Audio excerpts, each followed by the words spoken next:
Breaking news Jagan Narsipatnam టూర్లో flexi war కలకలం రేపుతోంది. డాక్టర్ సుధాకర్ బహుశా మీకు గుర్తే ఉండుంటుంది. ఆయనని చాలా చిత్రహింసలకు చేసి ఆయనని ఇబ్బందులకు గురి చేసి చిత్రవదలకు గురి చేసి హతమార్చారనేది అప్పట్లో ఆయన ఏకంగా గుండు కొట్టించారు, పిచ్చివాడిగా చిత్రీకరించారు, రోడ్డుపై ఆయన తిరగడాలు రకరకాలుగా చూసాం. సో ఆయన అలా అవడానికి కారణం వైసీపీ అనేది గతంలో టీడీపీ ఆరోపించిన విషయం తెలిసిందే. అయితే ఈరోజు జగన్ నర్సీపట్నం టూర్ ఉండగా డాక్టర్ సుధాకర్ ఘటనను ఉద్దేశిస్తూ టీడీపీ కొన్ని ఫ్లెక్సీలు ఏర్పాటు చేసింది. ఆ ఫ్లెక్సీలు ఇవే: వైఎస్ఆర్సీపీ నెవర్ అగైన్స్, మాస్క్ ఇవ్వలేక హత్యలు చేసేవారు మెడికల్ కాలేజీల గురించి మాట్లాడటమా, ప్రజలారా తస్మా జాగ్రత్త. ఇది నర్సీపట్నంలో వెలిసిన ఫ్లెక్సీ. అక్కడ ఫోటోలో కనిపించే వ్యక్తి ఆయన డాక్టర్ సుధాకర్.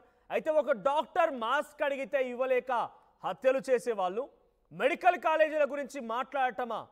నర్సీపట్నంలో జగన్ రెడ్డి అడుగుపెట్టే ముందు డాక్టర్ సుధాకర్ కుటుంబానికి క్షమాపణలు చెప్పకుంటే జగన్ పర్యటనను అడ్డుకుంటామని చెప్పి టీడీపీ హెచ్చరిస్తున్నట్టుగా ఈ ఫ్లెక్సీలో అర్థమవుతోంది. ఇక టీడీపీ కౌంటర్ ఇస్తూ వైసీపీ కూడా వరుస ట్వీట్లు చేసింది. ఈ యొక్క ట్వీట్లకు, ఈ ఫ్లెక్సీలకు సంబంధించి ట్వీట్ కూడా చేసింది.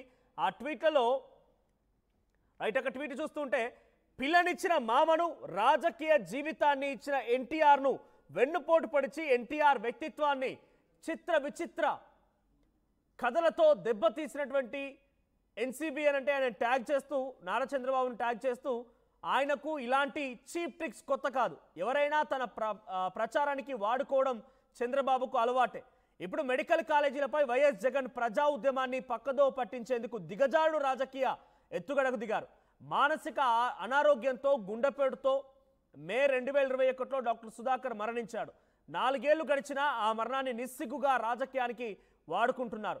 డాక్టర్ సుధాకర్ కుటుంబం పరువు ప్రతిష్టతలను రాజకీయాల కోసం ప్రతిసారి రోడ్డు మీదకి లాగుతున్నారని చెప్పి ఇది అఫీషియల్ వైసీపీ ట్విట్టర్ ఖాతా నుంచి రాసుకొచ్చినటువంటి ఆ వ్యాఖ్యలు. ఇంకా కింద ఫోటోలు కూడా ఉన్నాయి. ఫోటోలు మీకు చూపిస్తాను. ఒకసారి ఫోటోలు చూపించండి పీసీఆర్. ఆ ఫోటోలో కింద చంద్రబాబు సంబంధించినటువంటి ఆ ఫోటోని వేశారు. తర్వాత మామకు వెన్నుపోటు అనే రకంగా పైన రాసుకొచ్చిన విధంగా కింద కొన్ని కార్టూన్స్ కూడా చూపించుకొచ్చారు. సో ఈ రకంగా వైసీపీ కౌంటర్ ఇస్తోంది. సో పీపీపీ మోడల్లో, ప్రైవేట్ పబ్లిక్ పార్ట్నర్షిప్ మోడల్లో ఏపీ వ్యాప్తంగా మెడికల్ కాలేజ్ నిర్మాణం చేపట్టాలని చెప్పి అక్కడి కూటమి ప్రభుత్వం నిర్ణయం తీసుకుంది. సో దీన్ని పూర్తిగా వ్యతిరేకిస్తూ వైసీపీ రోడ్డుకి ఎక్కడం చూసాం. మెడికల్ కాలేజీలకు సంబంధించి సందర్శనం కోసం ఒక కార్యక్రమాన్ని తీసుకోవడం చూసాం. చలో మెడికల్ కాలేజ్ అంటూ కూడా వెళ్ళారు. అవన్నీ ఒకే ఎత్తు. అయితే డైరెక్ట్గా మాజీ ముఖ్యమంత్రి జగన్మోహన్ రెడ్డి రంగంలోకి దిగారు. నర్సీపట్నంలోని ఒక మెడికల్ కాలేజీని సందర్శన కోసం వెళ్తున్నటువంటి జగన్మోహన్ రెడ్డికి సంబంధించి ఆయన పర్యటన ఇప్పుడే ర్యాలీ నడుస్తోంది, ర్యాలీ కొనసాగుతుంది. సో ఈ క్రమంలో ర్యాలీకి సంబంధించి విజువల్స్ మీరు చూస్తున్నారు. అయితే నర్సీపట్నంలోకి అడుగుపెట్టే ముందుగా డాక్టర్ సుధాకర్ ఆయన కుటుంబానికి క్షమాపణ చెప్పాలి అని చెప్పి ఆ ఫ్లెక్సీల్లో, ఆ తర్వాత వాళ్ళు అడిగేటువంటి డిమాండ్లో కనబడుతోంది. ఏదేమైనా మరి జగన్ పర్యటనకు సంబంధించి కొంత ఉద్రిక్త పరిస్థితి నెలకొందని చెప్పాలి. సో ప్రస్తుతానికి డాక్టర్ సుధాకర్ సంబంధించిన ఫోటోతో ఫ్లెక్సీ వెలిసింది. వైఎస్ఆర్సీపీ నెవర్ అగైన్ అని చెప్పి ఆ ఫ్లెక్సీలో ప్రధానం కనబడుతోంది. ఒక డాక్టర్ మాస్క్ అడిగితే ఇవ్వక చిత్రహింసలకు గురిచేసి, నానా రకాలుగా ఇబ్బందులకు గురిచేసి ఆయన మరణానికి కారణమైన మీరు ఇప్పుడు మెడికల్ కాలేజీల గురించి మాట్లాడటం అన్నట్టు కూడా వైఎస్ఆర్సీపీకి కౌంటర్గా ఫ్లెక్సీలు కనబడుతున్నాయి. సో మరి దీనికి జగన్ ఎటువంటి ప్రసంగం ఇస్తారు, జగన్ ఎటువంటి సమాధానం చెప్తారు, జగన్ వైపు నుంచి ఎటువంటి సమాధానం వస్తుందో చూడాల్సిన అవసరం అయితే ఉంది.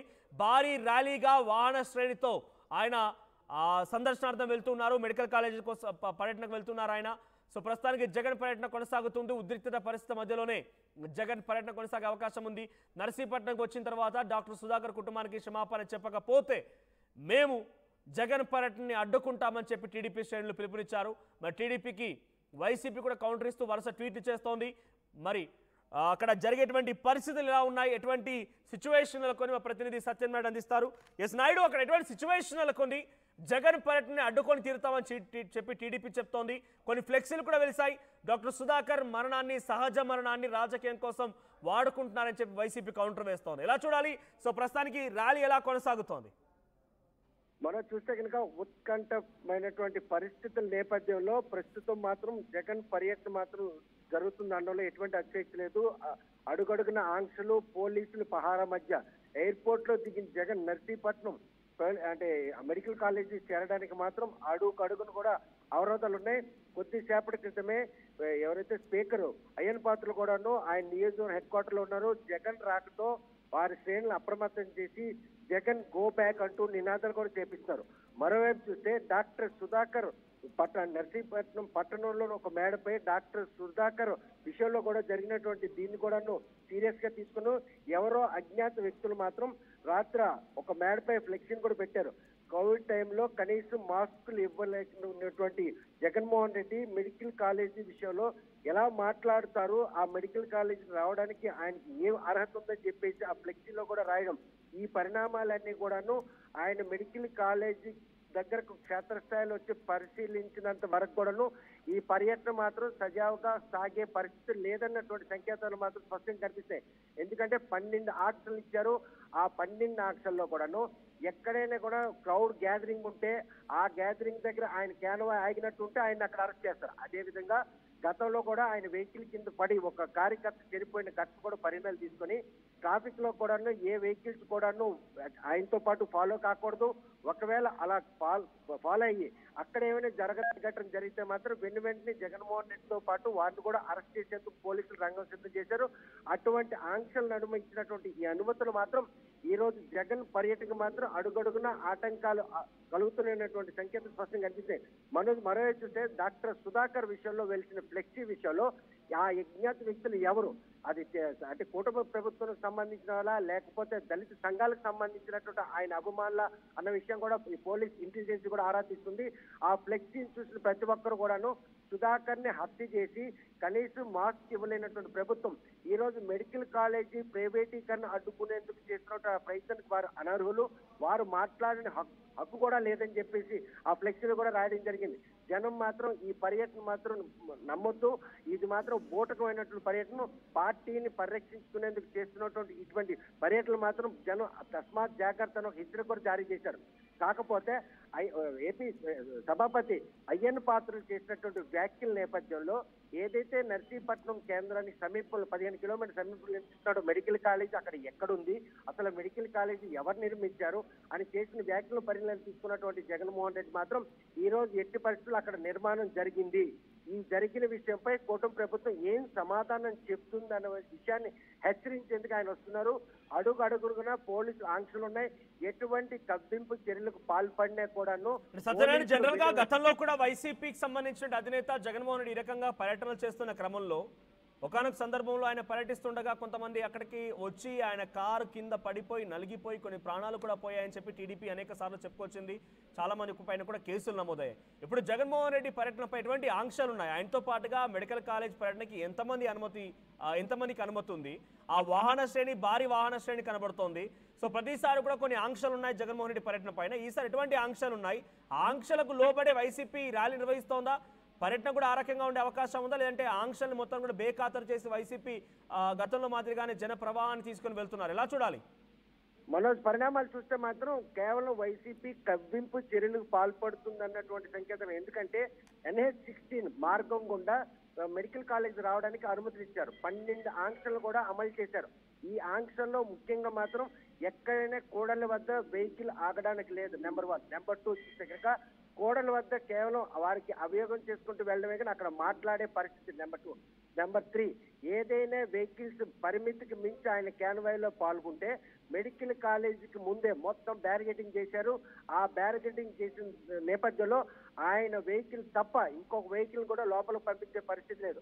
NH-16 నుండి ఇటు నర్సీపట్నం అంటే NH-16కి నర్సీపట్నంకి మధ్యన ఉన్నటువంటి మెడికల్ కాలేజీలో చూస్తే ఇప్పటికే మొత్తం ప్రొవిట్ చేశారు. అయినప్పటికీ కూడా ఆయన పర్యటన ఉందని తెలిసి వచ్చి హైవే పొడుగునా కూడాను ఎవరైతే మాజీ నాయకులు కావచ్చు అభిమానులు మాత్రం ఫ్లెక్సీలు అయితే మాత్రం కోకొల్లలుగా వెళ్తే అవన్నీ కూడా నిబంధనలకు విరుద్ధంగా పెట్టినటువంటి ఫ్లెక్సీలే. హైవేపై అటువంటి ఫ్లెక్సీలు పెట్టాలని కూడాను పోలీసులు సీరియస్ గా తీసుకుంటున్నారు. మొత్తం 3000 మంది పోలీసులు పహారా నడుమ వైజాగ్ ఎయిర్పోర్ట్ నుండి సుమారు 13 కిలోమీటర్లు రోడ్ షో నిర్వహించుకొని వచ్చి మెడికల్ కాలేజీ సందర్శిస్తారు. కాకపోతే ప్రతి చోట కూడా పోలీసులు ఆంక్షలను వైలేట్ చేస్తూనే ఈ పర్యటన సాగుతుంది. గత ఘటనలను పరిగణలో తీసుకునే పోలీసులు కూడా ఇటువంటి ఆంక్షలు పెట్టారు.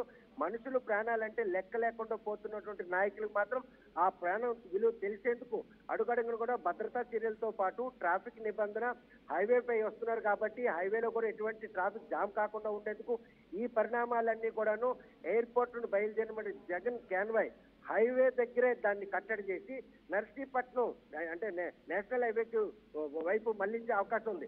కాకపోతే ఇటు నర్సీపట్నం నుండి హైవే నుండి రెండు పక్కల కూడాను ట్రాఫిక్ ప్రొబుక్ చేయడంతో పాటు సుదీర్ ప్రాంతంలోనే భారీ వాహనాలు కూడా నిలుపుదల చేస్తారు.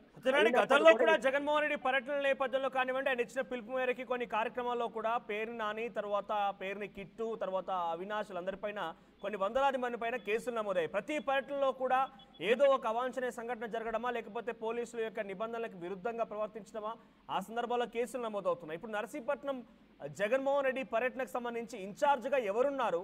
ఆ లిమిటేషన్స్ ని పాటించకుండా ఇష్టానుసారంగా వ్యవహరించడం పైన తదుపరి పోలీసులు చెప్పిన వినకుండేటువంటి ఆ చర్యల పైన పోలీసు ఎటువైపుపై యాక్షన్ తీసుకునే అవకాశం ఉంది? పోలీసులకైతే పూర్తి స్థాయిలో ఉన్నతాధికారులు ఆదేశాలు ఇచ్చారు.